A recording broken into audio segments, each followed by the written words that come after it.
Ukrainian soldiers have taken the positions of the retreating Russian and are collecting trophies in Bilogorivka district. A lot of war spoils.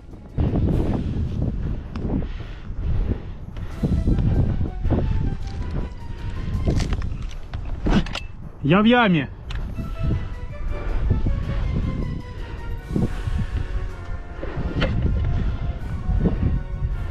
Будь самодельных бомб куча, блядь. Патронов куча, магазинов куча.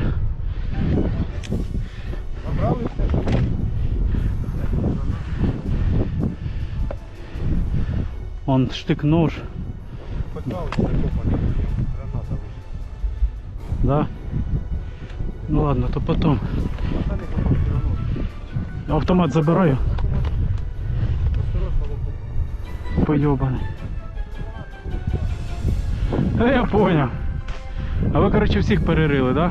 Да. Радійок не було, мужики? Була радійка. Моторова. Отдали? Ну, как сказать, не доложил. Ваша? Ні, не знаю, може сепарська, бля. А ваші впереді там є? Наши? Не, нема. Все, я понял. Мы тут вот в этой посадке. Я понял. Хорошо. О, корнет ще один. Что? Корнет. А, это корнет, да? Да.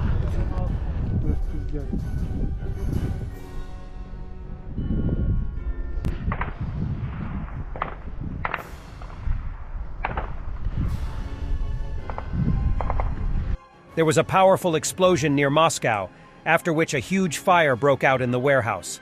According to local residents, there is a training ground with decommissioned military equipment at this place. The official version is a balloon explosion at a spare parts warehouse. Yeah, right, what a bunch of clowns. And in Russia, leaflets of the partisan movement are appearing with information on how to voluntarily surrender to Russians through the I Want to Live project. And let's see the baboons. Russian propagandists are asked whether any peace plan is possible to end the war. They reply that they will need complete surrender and disarmament of Ukraine. Потому что вот это контрнаступление или наступление вообще не нужно. Если люди... То есть вопрос у меня вот какой. Может быть, мне бы это хотелось как гражданину Украины или как человеку. Можно ли перескочить, можно ли переступить вот этот момент атаки, контратаки и перейти к переговорам для того, чтобы сохранить хотя бы десятки тысяч граждан, как России, так и Украины? Безусловно, можно. А для этого нужна очень простая вещь. Чтобы господин Зеленский прислал в Москву своего эмиссара с актом о полной капитуляции и разоружении. Все, тогда все будет сделано, мы договоримся, и Украина сохранит значительную часть своей государственности. Все будет нормально. А Америка говорит «пас». Ну, соответственно, если господин Зеленский или кто-то там вместо Зеленского не пришлет сюда на подпись акта о капитуляции, ситуация будет некоторое время еще продолжаться, пока этот акт о капитуляции в том или ином виде, естественно, не будет подписан. Putin's diplomatic army is a champion of shooting themselves in own foot. The UN meeting they called this morning on arms transfers is yet another proof. Great intervention by the French ambassador. I thank High Representative Nakamitsu for her briefing. The threat represented by the uncontrolled circulation and diversion of conventional weapons is a very serious topic that deserves a serious discussion. This is why we regret the blatant attempt at manipulation which we are witnessing today. It's amazing to watch Russia worry about the consequences of a war of aggression that it itself triggered and for which it bears full responsibility alone. Let's recall the facts. If Ukraine requires weapons today, it's because Russia triggered this war, because it massed thousands of tons of military equipment at the border of Ukraine before invading it. It is Russia that violates the resolutions of this council to fill its reserves of munitions that are shrinking because it has been bombing ceaselessly for months civilian populations and infrastructure in contempt of international humanitarian law. This wound up drawing down its stockpiles. It has been firmly proven that Russia uses combat drones delivered by Iran, that it has acquired missiles and munitions from North Korea. Some of these weapons transfers directly benefit the Wagner Group. Its massive and systematic atrocities have been documented. Russian authorities recognize now its role in Ukraine after having long time denied its very existence. This video is from about a week ago, but we never got a chance to translate it. Madyar shows off the occupied Donetsk from above, flying over the Donbas Arena football stadium. Як вам ракурс? До кожного крісельця.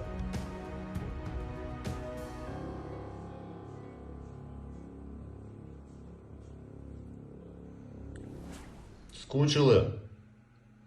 Так. Це наш український Донецьк, котрий рік захоплений загарбниками.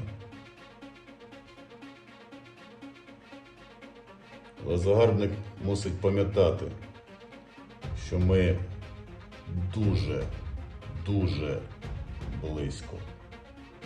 І бачимо, як не все то практично. Все.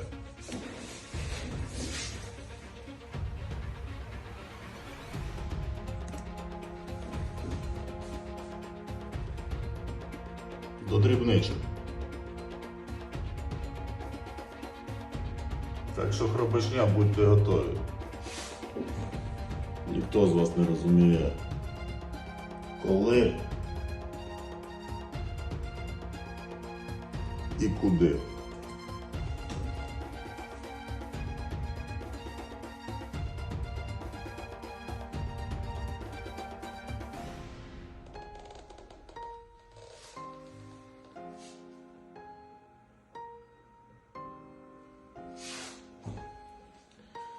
Не для вас, хробаки, та арена будувалася.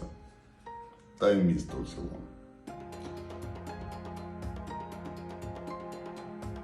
Але впевнений, наступить час, коли над цим містом заморіє жовто-блакитний прапор, а над стадіоном заграє український матч, український гімн, в котрому будуть приймати участь українські футбольні команди.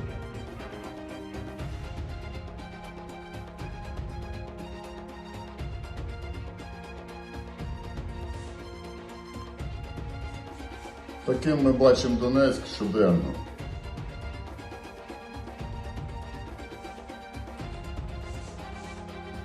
І робимо все це дуже уважно і пильно. Для чого? Та все просто. Щоб ворога нашого звідси викурити і повернути нам те, що є по праву нашим.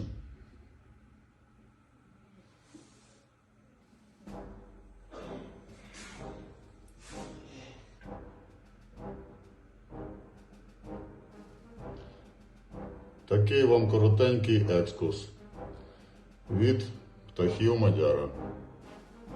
Очі та жало.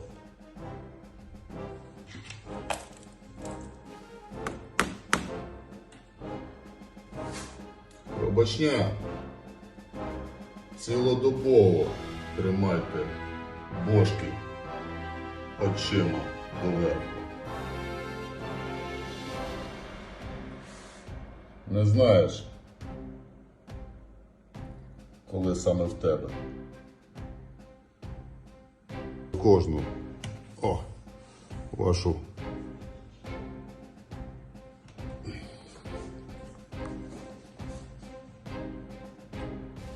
закуточок та шпариночку з хробаками, да? Да, хробаки? Да. Арена збереглася. Чекає нашого повернення. Ми для вас ту арену будували, шлімаки.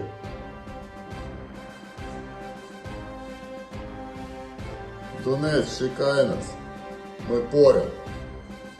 А ви, хробаки, готуйтеся. Валера. Thanks for watching, and don't forget to subscribe. Also, if you want to support Warthog Defense, please become our member and get early access to new videos, exclusive members-only videos, and become administrator in comment section. The membership link is in the description. Rescues every day. We had a guy last week at 6 rescues in 6 days. You know, he's doing the job every day.